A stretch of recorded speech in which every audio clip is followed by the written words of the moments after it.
Wheels, wheels, wheels. A dark art? Maybe black magic. Or what about just luck of the draw? Well, today we're going to be looking at what it takes to maintain our wheels and a basic introduction into keeping them true. Let's break it down into a few sections and let's begin with the terminology. So my wheel is here with the drive side on the right hand side. This is just to save any confusion. We have our rim, our nipples, our spokes and the hub. This is my truing stand and these are my spoke keys.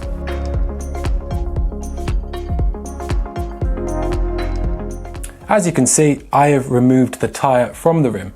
This is to aid me in getting as good a true as I possibly can do, but it isn't mandatory. If you have a truing stand, then boy oh boy, it's your time to shine. If not, that's not to worry.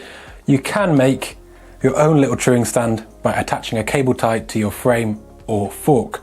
I would say if you run it in reverse, so it's actually the ratchet side facing out, and attach it on like so, this means you're not having to use a cable tie each and every time, and you can move it into different places and whatnot.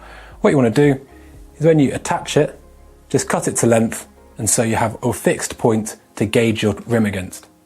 Optional extras also include a spoke tension checker and a dishing tool, but you can still do a really high quality job without these tools. The one thing we cannot compromise on is decent quality spoke keys that are in the right size. Please don't be tempted to use pliers or a crescent wrench or anything like that. It will harm your spokes, it will round them off, and it will cause a world of bother. So stay away, use the right tools. If you're unsure what spoke key to use, then look up on Park Tools website and it can be very clear on what you need. So we have our tools. Well, what next? In terms of truing wheels, there are 4 different horses of the apocalypse, pulling our wayward wheels different ways.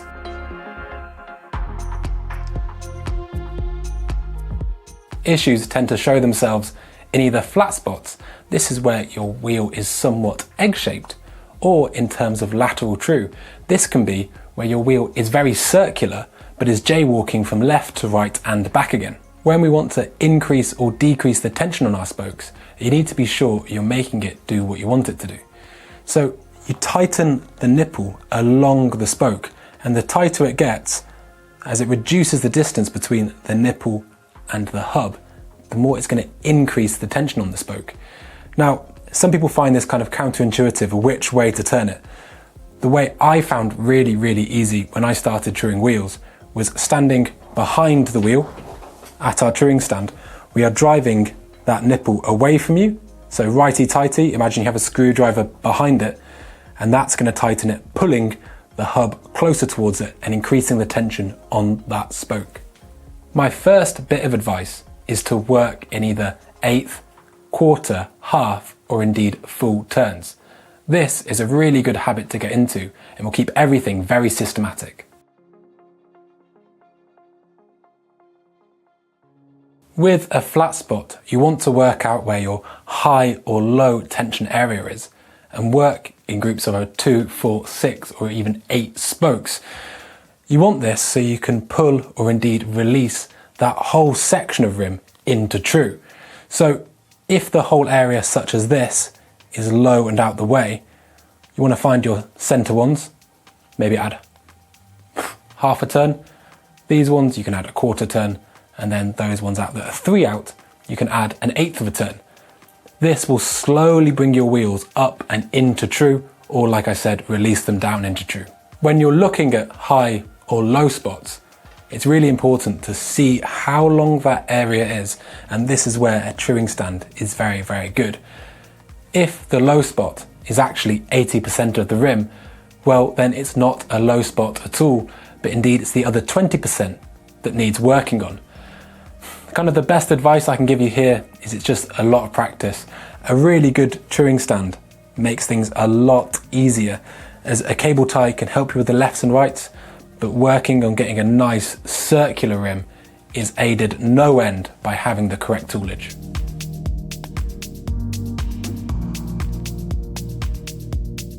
When you're working on lateral true, if you release tension on the left side, on the non-drive side, it will move the rim to the right and vice versa.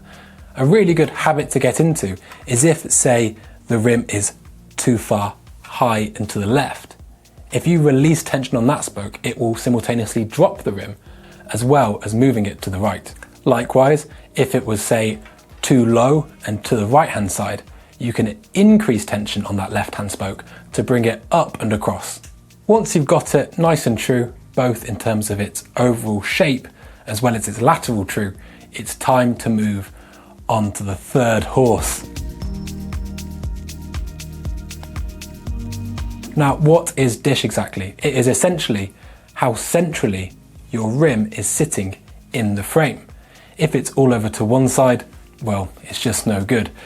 So once we've got our rim true, the best thing to do is to basically work out, and you will get a gauge with time, how far it sits over to the left hand side. You either want to move it by tensioning the right hand spokes or indeed loosening the left. But at this point, treat every spoke equally.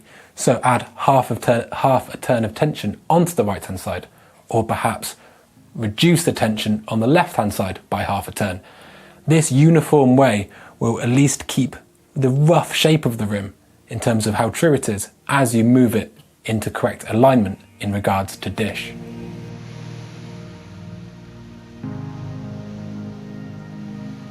Now, the final element of our wheel building that we've mentioned but not talked about directly is tension. Now, tension is actually quite a complicated subject. It will vary in terms of the gauge of your spokes, the length of your spokes, the number of your spokes, and so on and so forth. You can use the really nice tool that, gauges the tension for you, and that is the best way. However, you can get a feel for it. I like to just have what I would call moderate tension, a bit of spring. The way you build up carbon wheels to alloy wheels is different. And what I mean by that is, on a carbon wheel, because the rims themselves, well, I found in my experience, have a bit more spring, sometimes the spoke tension can be affected quite drastically when you fit a tyre. So you do have to check it twice. On alloys, it doesn't seem to be that much of an issue. It does drop it a bit, but not quite so substantially.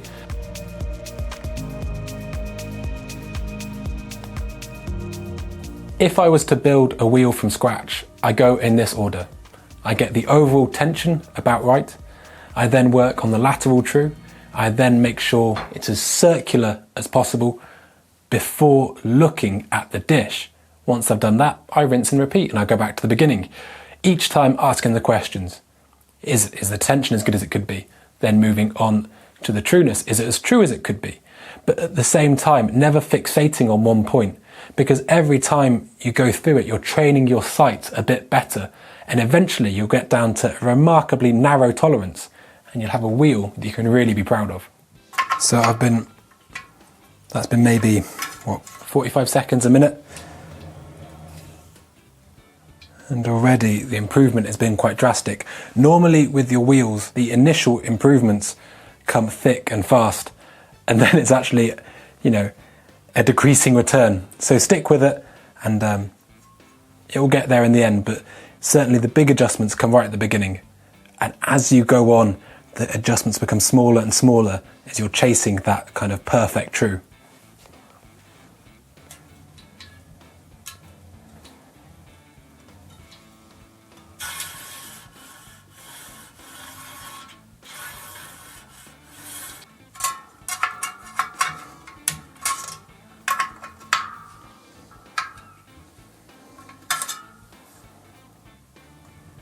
So as you can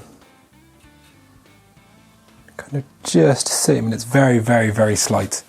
If you look down there, you will see it's just, this is me being picky. Can you kind of,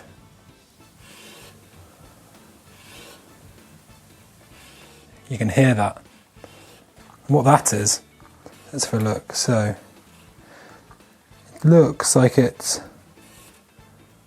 a bit, I'm going to say a bit low, and it's a bit low, and so I kind of imagine it conceptually as it's being in this corner because it's low and to the right hand side.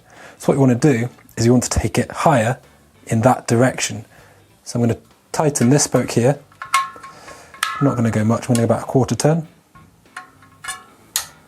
Then look at it again, and that is noticeably different.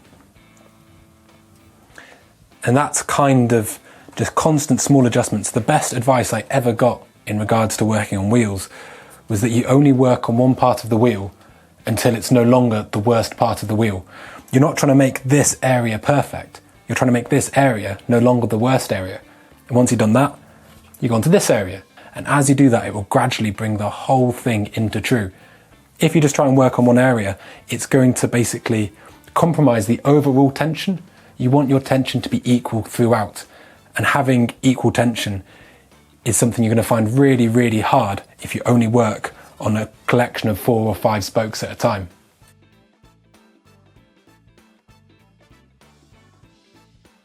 Now, some of the problems that people often run into are as follows. The nipples kind of being really hard to turn. Now, this is really, really important. You want, I always put a drop of lube just at the base of the nipple, just so that interface there can move with as little friction as possible. Because what you want to be gauging through the spoke key as much as anything is not how hard that is to turn, but the effect that it's having upon the spoke. This could be really hard to turn because there's so much friction, not because the spoke itself is under a great deal of tension. So that's one to watch out for. Another problem people have is their nipples beginning to round. Now, you can do this with any material, be it brass or alloy, but it's a lot more prevalent in your alloy nipples. The reason a lot of bikes do come with alloy ones is because it's a lot lighter, and that is great from a kind of a spec sheet point of view. But for my money, on a hard hitting mountain bike, there's just no place for them. Brass ones all of the way. Not only are they stronger and more resistant to breaking and failing on you whilst you're riding them, they're so much easier to work on. Another thing I'd touch upon in regards to common issues is spokes wobbling loose. Now, sometimes, this is because they're not tensioned correctly in the first place. Other times, if you're on a downhill bike, riding 5,000 meters of vert a day for a week, braking bumps, all that sort, like kind of those hard forces making the wheel do a lot of this, well, it's probably going to happen at some point. You can get DT Pro Lock nipples, which are absolutely fantastic, or you can make up a solution of wet lube and a retaining compound. Now, this is something some people will absolutely say, nope, that's the sign of a shoddy wheel build. And I think, there's perhaps elements of truth in it.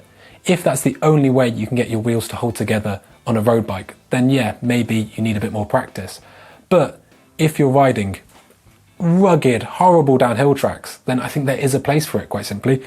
Another thing I like to do is use nipple washers. The reason this is so good is under correct tension, a lubed nipple washer will let the whole spoke move and rotate instead of binding up and unwinding. So that's really, really important, and it's going to keep our wheels in better state for longer. The last thing I'd say people struggle with, and especially home mechanics, and when they finally throw in the towel and they take it to a shop, is because their alloy rim is basically absolutely battered and they're kind of flogging a dead horse at that point. Like I said, tension is really important. Trueness for your aggressive trail bikes and whatnot, rims are kind of consumable, sadly, and they will take an absolute battering. So what I want you to think about is getting it to an even tension. There are some things that will also make it really, really difficult. Opposite to the valve on an alloy rim is where the weld is, where it's pinned together. This also often reveals itself as a sort of flat spot, although there's nothing you can do about it.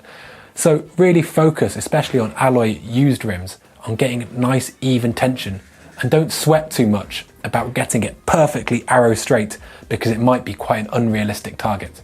When you're truing wheels, you do get something like tunnel vision.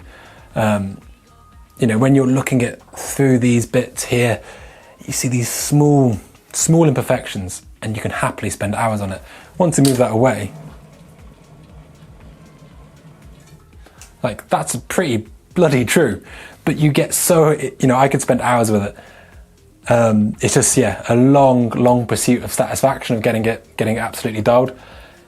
But I think the cameraman, poor Nick, is getting a bit tired. So I think we'll leave it there, but that's pretty true. In terms of whether you want it, what you prioritize, whether tension or, you know, how true the wheel is, I would always say tension, obviously within limits, is more important. It's better to have an evenly tensioned wheel than it is to have something that is absolutely banged down the center.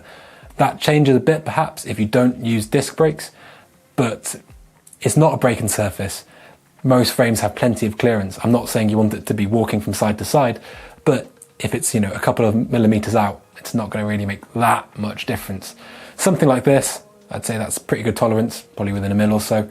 And yeah, she's ready to go.